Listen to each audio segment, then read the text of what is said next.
मेरो युट्युब च्यानलमा जोडिनुभएका आदरणीय दर्शकबिन टसी दिलेक फ्याबुला नमस्कार। म लोपिन टसी चोबेल हजुरहरू सम्पूर्णलाई सर्वप्रथम मेरो युट्युब च्यानलमा स्वागत गर्दछु। हामीले चाहिँ भिडियोको माध्यमबाट दैनिक आउने योगफलहरूलाई बताइरहेको केही वर्ष भयो र केही वर्षमा चाहिँ हाम्रो परिवार पनि अलिकति बढिसकेको छ। युट्युब परिवार 26-27 हजारको छेउतिर पुगिसकेको छ र अझै पनि बढाउनु पर्ने हुन्छ। त्यसैले गर्दाखेरि हजुरहरू नयाँहरू जोडिनु हुँदैछ भने सब्स्क्राइब बटन दबाउनु नभुल्नु होला। पुरानोहरूले पनि सब्स्क्राइब गर्नु भएको छैन भने सब्स्क्राइब गर्नुहोस्। सब्स्क्राइब गरिसकेपछि चाहिँ यसरी मैले भिडियो बनाएर पोस्ट गर्ने बित्तिकै तपाईँहरूको मोबाइलमा आइपुग्छ। तपाईँहरूले जानकारी पाउनुहुन्छ कि अब यो दिनमा चाहिँ के कस्तो परेको रहेछ, योग के कस्तो रहेछ, साहित्य कस्तो परेको रहेछ, नक्षत्र कस्तो रहेछ, त्योहरू सबै तपाईँहरूले बुझ्नु पाउनुहुन्छ। त्यसैले गर्दाखेरि हामीले सुरुमै सब्स्क्राइब गरिराख्नु भयो भने राम्रो हो। अब भने हामीले भिडियोलाई अगाडि बढाउँ। आउनुहोस् भिडियोलाई सुरु गरौँ। शुक्रबार चैत्र 6 गते मार्च 20 तारिक छेपाङ्गी अर्थात् टिबेटन दोस्रो महिना वो दावा भनेर भन्छ दोस्रो महिनाको नाम। अनि यो दोस्रो महिना चाहिँ फलाम सर्पा महिना पर्यो। दोस्रो महिनाको चाहिँ 2 गते तिथि द्वादशी। यो दिनको खाम काष्ठा खाम वर्गा चरा वर्ग।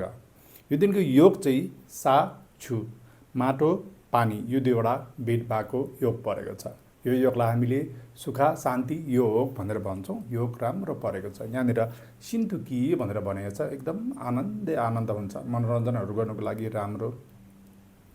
त्यही माथि पनि हामीले यहाँनिर के भनेको छ भन्दाखेरि चाहिँ हामीले चाहिँ नयाँ नयाँ लुगाफाटाहरू लगाउने, गहनाहरू लगाउने, त्यस्तो गरेर हामीले सपहरू गर्छ नि, अब देखाउनेहरू गर्छ नि, लुगाफाटाहरू लगाएर गहनाहरू लगाएर एकदम राम्रो भएर चाहिँ देखाउनेहरू गर्छ नि, त्योहरू गर्नुको लागि राम्रो हो भनेर भनिरहेछ। र यस्तो बेलामा चाहिँ हामीले लुगाफाटा किन्नु भयो, गहनाहरू किन्नु भयो, त्योहरू पनि राम्रो।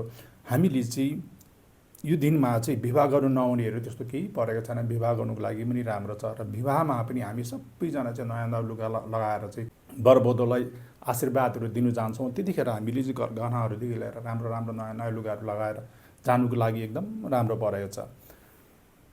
विवाहहरू गर्नु नआउने दिन परेको छैन। मैले भनिहालेँ योग राम्रो परेको रहेछ, राम्रो छ।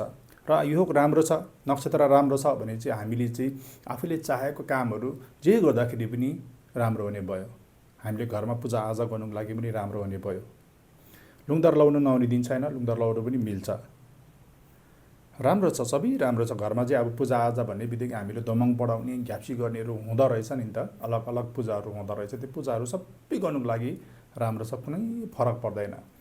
अनि यहाँनिर हामीले यात्रा चाहिँ गर्नु नहुने परेको रहेछ। लामो यात्राहरू गर्दाखेरि अलिकति अनि त्यस्तो अब खतरा हुनसक्छ। त्यसैले गर्दाखेरि यात्रा नगरेको राम्रो हो। र अर्को चाहिँ छौँ भनेर परेको छ। हामीले व्यापार व्यवसायहरू सुरु गर्नु हुँदैन यो दिनमा। यो दिनमा सुरु गऱ्यो भने चाहिँ त्यो व्यापारले चाहिँ हामीलाई कहिले पनि फाइदा दिँदैन। हामीले सानो एउटा सटर लिएर पसल मात्रै किन नखोलोस्, चियाको पसल मात्रै किन नखोलोस्, त्यसले पनि हामीलाई फाइदा हुँदैन। त्यसैले गर्दाखेरि यो दिनमा व्यापार चाहिँ सुरु गर्नु नहुने परेको छ।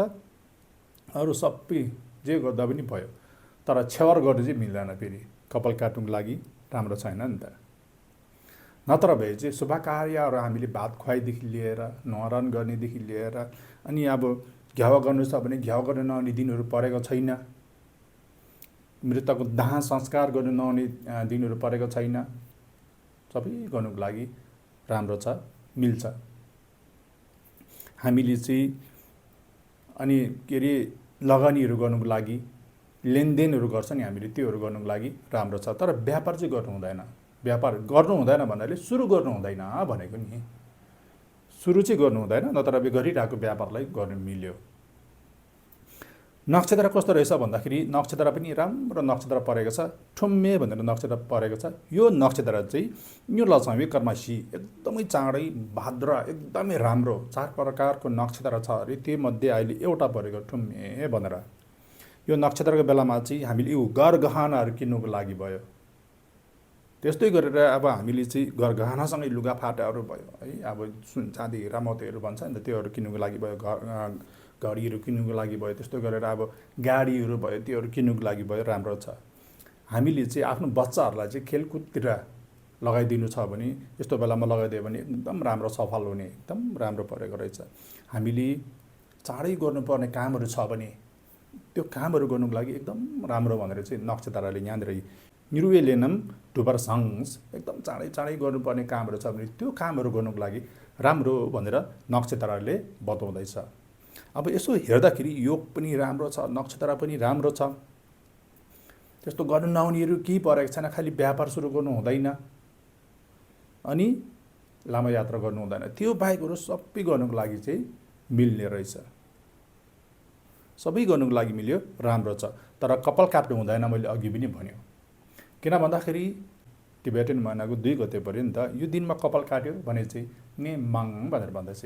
हामीलाई धेरै प्रकारको रोगहरू आउँछ अरे, त्यसैले गर्दाखेरि कपाल काट्नु नहुने रहेछ। योग पनि राम्रो छ, नक्षत्र पनि राम्रो छ, सबै राम्रो छ। कहिले भन्दाखेरि शुक्रबार।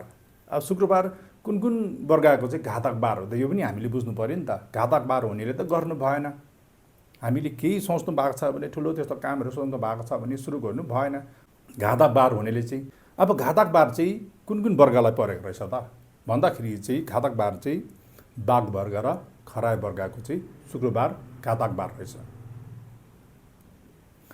अब लु घातक बार त भइहाल्यो, राम्रो बार चाहिँ कुन वर्गको रहेछ त भन्दाखेरि राम्रो बार चाहिँ शुक्रबार राम्रो बार चाहिँ अनि टेजाखी बाँदर वर्ग, कुकुर वर्ग, त्यस्तो गरेर चरा वर्ग, यो 3वटा वर्गको चाहिँ राम्रो बार रहेछ, लासा परेको रहेछ। अब सोक्सा गेला भनेर भनेको छ नि, सोक्साको बेलामा चाहिँ हामीले चाहिँ पुण्य कार्यहरू गर्नुको लागि, जस्तै अब घरमा पूजाआजा गर्नुको लागि, आफूले केही पुण्यहरू गर्नुको लागि राम्रो भनेर भनेको छ नि त। अब सोक्सा चाहिँ कुन वर्गको परेको रहेछ त भन्दाखेरि घोडा वर्ग र सर्प वर्गको परेको रहेछ शुक्रबार। अब शुक्रबार गर्नु नहुने घातक बार पर्नेहरू त 2वटा वर्ग बाघ वर्ग र खराय वर्ग पऱ्यो नि त, यो मैले सुरुमै बताइहालेँ। र यहाँनिर एकजनाले चाहिँ क्वेसन गर्नु भएको रहेछ, नाम चाहिँ मैले टिपिनँ। 12 गते दोमङ पढाउनु पर्ने छ, राम्रो छ कि छैन भनेर चाहिँ क्वेसन गर्नु भएको रहेछ। मैले नाम टिपिनँ है त, हजुरहरू सम्पूर्णलाई, सबैजनालाई होस् न। 12 गते चाहिँ के अरे तिथि चाहिँ राम्रो छ, अष्टमी पर्यो, नागको तिथि पनि परेको छ त्यो दिनमा, तर कालो दिन परेको छ, उल्लाख पनि परेको छ। अब यो दिनमा तपाईँहरूले दोमङ पढाउनुहुन्छ हुँदैन, त्यो चाहिँ तपाईँहरूले आफैले विचार गर्नुहोस्। कालो दिनतिर त सकेसम्म नपढाएको राम्रो हो। मैले यसो यहाँ तपाईँहरूलाई भन्नुपर्दाखेरि चाहिँ कालो दिन मात्र नभएर उल्लाख पनि परेको छ। नागको पूजा गर्नुहुन्छ कि हुँदैन भन्दाखेरि नागको पूजा चाहिँ गर्नुहोस्। फेरि नागको पूजा गर्दाखेरि फरक परेन, कालो दिनले फरक परेन नि। नाग चाहिँ यतिखेर अब उदाउने बेला हो नि त, तिथि परेको बेला हो नि त, नागको पूजा गर्दाखेरि फरक परेन। खालि घरतिर चाहिँ त्यसरी अब के अरे ठुलो पूजाहरू नगर्नु भन्ने कुरा हो। यो भिडियोमा चाहिँ यति नै भन्नुपर्ला। यति भन्दै आजलाई म लोबेन टसी छुबेल बिदा चाहे। हस्त, धन्यवाद।